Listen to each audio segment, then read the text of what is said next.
Now, Takeoff's murder was one of the most shocking moments in hip-hop in the last few years. A night that was supposed to be a casual hangout in Houston turned into a tragedy that nobody saw coming. When the news broke, headlines told the same story. Takeoff killed over a dice game gone wrong. But that's not the full story. There are still a lot of misconceptions about what actually happened that night.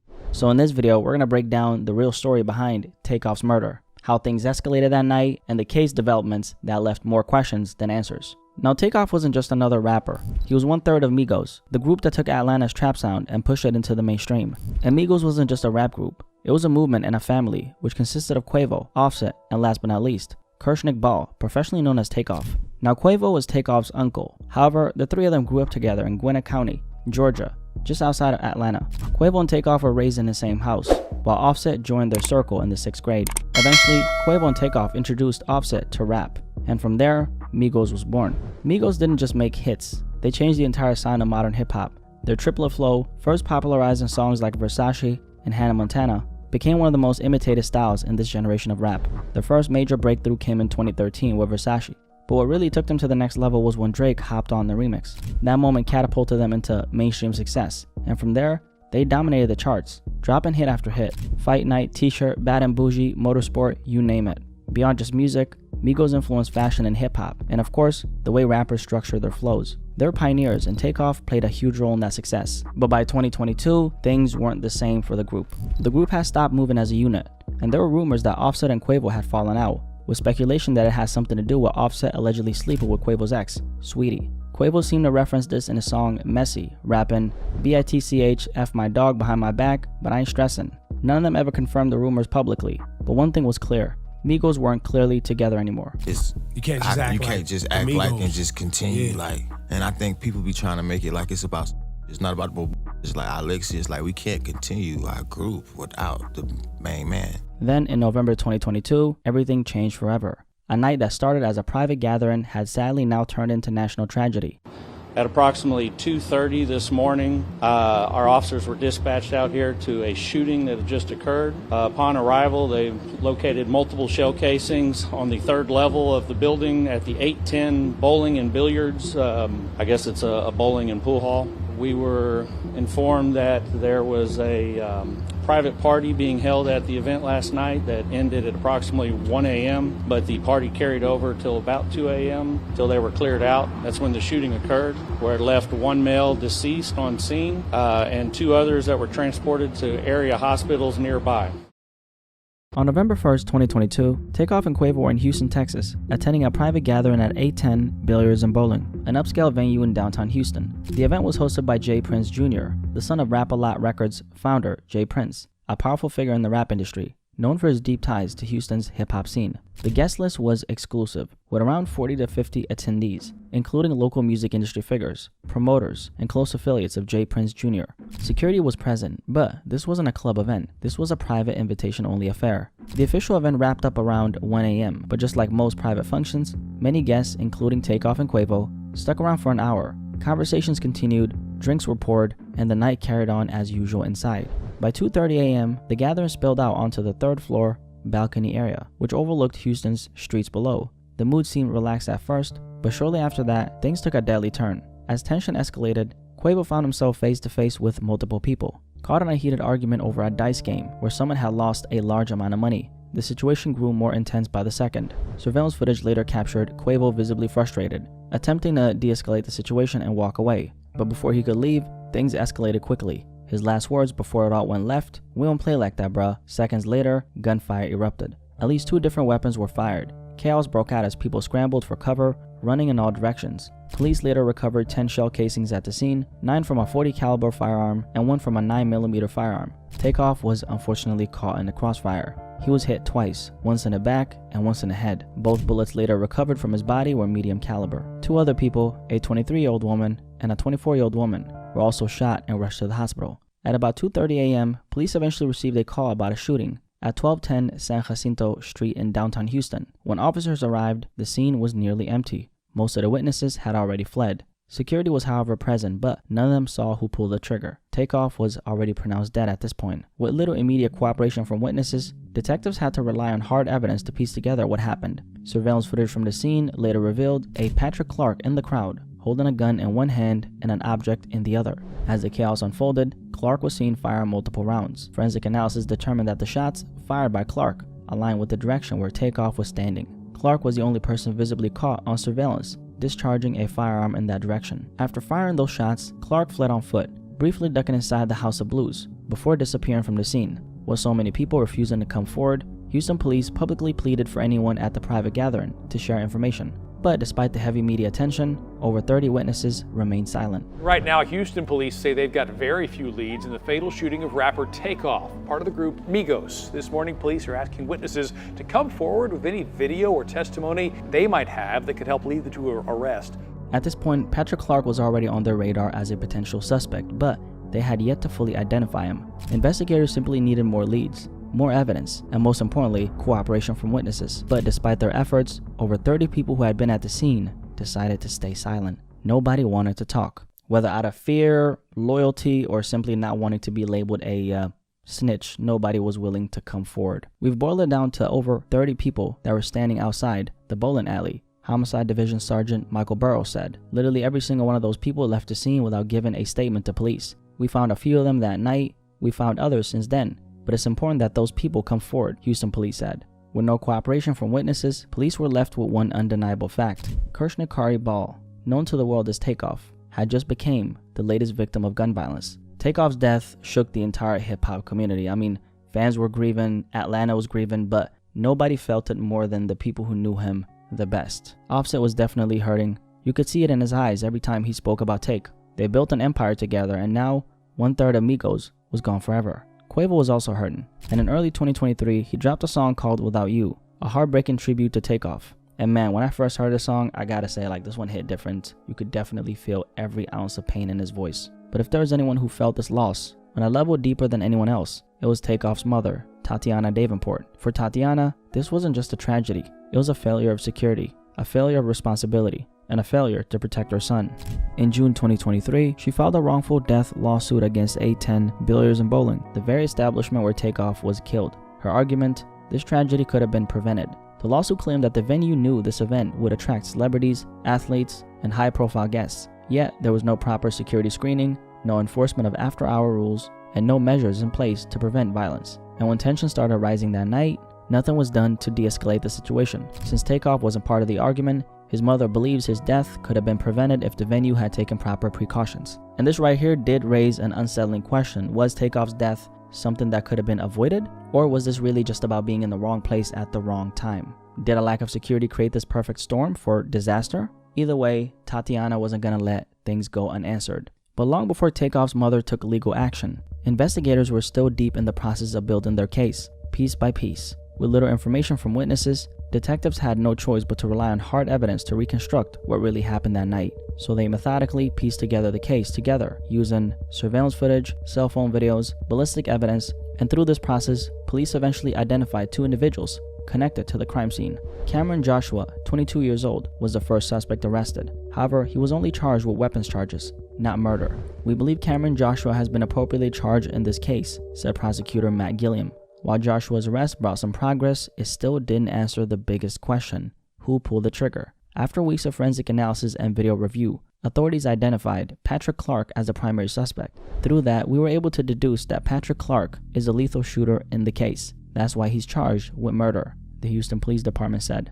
Using ballistic reports, surveillance footage, and forensic evidence, police built their case against Clark. The trajectory of his gunfire aligned with Takeoff's wounds. Investigators later discovered Clark had left behind a wine bottle at the House of Blues. His fingers on it directly linked him to the crime scene. With this evidence, police secured an arrest warrant. And on December 2nd, 2022, exactly 31 days after Takeoff's death, Patrick Xavier Clark, 33 years old at the time, was taken into custody and charged with first-degree murder. Now, one of the biggest misconceptions surrounding Takeoff's tragic death was that he was somehow involved in what happened that night, but he wasn't. There was a lucrative dice game that went on at the event. There was an argument that happened afterward, outside the bowling alley, which led to the shooting. I can tell you that Takeoff was not involved in playing the dice game. He was not involved in the argument that happened outside. He was not armed. Now, Takeoff was only at the spot because Quavo was there. I mean, he wasn't gambling and, he wasn't really caught up in anything. He was only there because they always moved together. Wherever Quavo was, Takeoff was right there beside him. And that's what makes this story so tragic. Takeoff was always described as quiet, introverted, and focused on the music, while Offset and Quavo embraced more of the lifestyle that came with the fame. Takeoff was different. He wasn't loud, he wasn't flashy, and he wasn't looking for any trouble. But that night, they weren't just anywhere. They were out in Houston after hours, in an environment that can get gritty. A group of men, many of them drinking, egos high, playing a dice game, standing outside a venue in the middle of the night. It was a recipe for disaster, and the worst part, Takeoff had nothing to do with this. And honestly, this is exactly why I keep my black ass inside. I mean, you could literally be minding your business, not bothering anyone, and still end up in the wrong place at the wrong time. Some situations just ain't really worth being around, honestly. After his arrest, Patrick Clark's bond was initially set at $2 million, but his attorneys pushed back hard, arguing that he couldn't afford it and was not a flight risk. Prosecutors, however, saw it differently. They pointed to court documents showing that Clark applied for an expedited passport to Mexico right after Takeoff's death. He also had a large amount of cash on him at the time of his arrest, raising concerns that he may have been planning to flee. Clark's attorneys fought hard to get his bond reduced to $300,000, arguing that he simply couldn't afford anything higher. But Judge Josh Hill wasn't buying it. The judge pointed out that Clark himself had previously made statements suggesting he had access to money, and on top of that, there were bail bond companies willing to take on a risk. So instead of the $2 million originally set, the judge lowered it to $1 million, but no further. For Clark's defense team, it was a partial win, but the reality was he still couldn't afford to walk free, at least not yet. Then, unexpectedly, Clark posted bond a little over a month after he got arrested for Takeoff's murder. And this is where things got a little suspicious. They ended up finding out that there was a private investigator who was working for Takeoff's accused killer's attorney, and he was listed in the bond paperwork as the facilitator of his release. But this private investigator was apparently not even actually behind Patrick Clark getting released. So the question is, where did the money come from? Clark's attorney later stated that a family friend and a concerned citizen had helped secure his release, but beyond that, the true source of the funds still remain unclear. Now, even with his release, Patrick Clark wasn't free to move as he pleased. He was placed under house arrest, required to wear a GPS ankle monitor, and barred from contacting witnesses, victims, or their families. Yet, one major question still remained. Was Patrick Clark truly the only one responsible? Now, Clark was the man police charged with Takeoff's murder. He was identified through forensic evidence, surveillance footage, and ballistics. However, the case was far from over. And this is where we get to a plot twist in this case, okay? A major plot twist that a lot of platforms still haven't really covered. So if you made it this far, make sure you drop a like on this video, okay? I appreciate you. Because what I'm about to tell you changes everything, okay? Now, the plot twist is this. A Houston Forensic Science Center analyst who was reportedly involved in processing evidence in the Takeoff murder case was fired for mishandling DNA evidence in multiple cases. Documents reveal that this now former analyst allegedly committed serious evidence processing errors that might have affected several investigations, including Takeoff's murder. Forensic analyst Rochelle Austin was considered a witness in the case against Patrick Clark, a man who police believe is responsible for shooting and killing Grammy-nominated rapper Takeoff at a Houston bowling alley. State's DNA samples Austin processed had been switched in one instance. In another, court documents say she skipped a step and processed the wrong sample. These are cases unrelated to Clark, but according to criminal defense attorney Murray Newman, the Brady notice is an indicator to the defense that there is something that may contradict their client's guilt. Just when the case against Patrick Clark seemed airtight, this happened. This forensic analyst at the Houston Forensic Science Center was now at the center of this controversy, and she actually ended up getting fired for this. Now, this isn't just speculation, this is on record. The Harris County District Attorney's Office filed what's called a Brady notice, a legal document that requires them to inform Patrick Clark's defense team about the termination of this forensic analyst and any issues that could affect a fair trial. Now, they said that the reason for her termination was lack of quality work, among other serious concerns. She apparently switched DNA samples in one case, and she also skipped a step and processed the wrong sample in another. While these specific errors were reportedly in other cases, the fact still remains. This forensic analyst was apparently involved in the Takeoff investigation. So now the biggest question is, how much of a role did she actually play? Because if there's even a slight chance that any of her work touched the forensic evidence in this case, it could change everything. And that's exactly what Takeoff's accused killer's defense team is now questioning. This is something of concern for us, and we will be investigating it to see exactly how it affects our client's case, Patrick Clark's attorney said. Now, let's not forget, the entire reason Patrick Clark was arrested wasn't just forensic evidence. It was a combination of forensic analysis, surveillance footage, and ballistics. And like we talked about, he was caught on surveillance footage holding a gun and firing shots the night Takeoff was killed. They also said he left a wine bottle behind, and that his fingerprints on that bottle linked him to the crime scene. But now, with this forensic analyst's credibility completely in question, the defense has a major opening to challenge how the forensic evidence in this case was handled. And according to a criminal defense attorney, whose name is Murray Newman, who's not involved in this particular case but spoke on a forensic mishandling issue, this is apparently a huge problem for the prosecution. Since she did mess up, they can never put her on a stand again, and the defense attorney would eat her alive, he said. So what exactly does all this mean? Well, if the forensic evidence is compromised in any way, it could weaken the entire case against Takeoff's accused killer. And even if one inconsistency is found in how the DNA was processed, this could actually be enough for Patrick Clark's defense team to challenge the charges, meaning Takeoff's alleged killer could walk free. After posting bond in early 2023, Patrick Clark was placed on house arrest with a GPS monitor strapped to his ankle and was required to surrender his passport as part of his bond conditions. For months, this was his reality, but then in November 2023, the case took another unexpected turn. A judge ruled to remove his house arrest and GPS monitoring restrictions, meaning Clark was no longer confined to his home. However, that didn't mean he was completely free. He was still required to follow strict legal conditions: a nightly curfew from 7 p.m. to 7 a.m., banned from contacting witnesses, victims, or Takeoff's family, required to appear in court whenever scheduled. But here's the thing, since that last legal update in November 2023, there hasn't been any official word on his current status. Is Clark still out on bond? Have new restrictions been placed on him? Or has something changed behind the scenes? Right now, we don't have the answers, but one thing we do know, his case is far from over. Just a few days ago in February 2025, Patrick Clark was scheduled to appear in court, but once again, the trial has stalled. And this time, the holdup isn't from witness silence or legal delays. It's because of the forensic controversy that has cast doubt over the evidence. As it stands, Patrick Clark is still facing murder charges. But with this forensic scandal shaking up the case, the biggest question now is what happens next. Now, his defense could definitely challenge the forensic evidence, forcing the court to re-examine how solid the case really is. I mean, it's crazy to say that even if one little inconsistency is found in how the DNA was processed, it could literally be enough to argue that this entire forensic process was compromised. And if that argument holds up, well, I'm sure we all know what it means. It could change everything. But regardless of what happens in the courtroom, one thing will never change. Takeoff is gone. His family, friends, and fans still want justice. They don't want another case where the system fails to hold the right people accountable. And honestly, it makes you wonder, will Takeoff actually ever get the justice he deserves? From the moment Takeoff was killed, the public image was fed a simple story, a dice game gone wrong. But as we've broken down in this video, the reality runs much deeper. Takeoff wasn't gambling. He wasn't even supposed to be there. Yet here we are, years later, and his case is still tangled in delays, unanswered questions, and now a forensic scandal that could change everything. The official story might have told you that this was a tragic but straightforward case, but the truth is that Takeoff's case is filled with gaps. Gaps in the investigation, gaps in witness cooperation, and now gaps in the forensic evidence that was supposed to be rock solid. Takeoff's death was nothing short of tragic.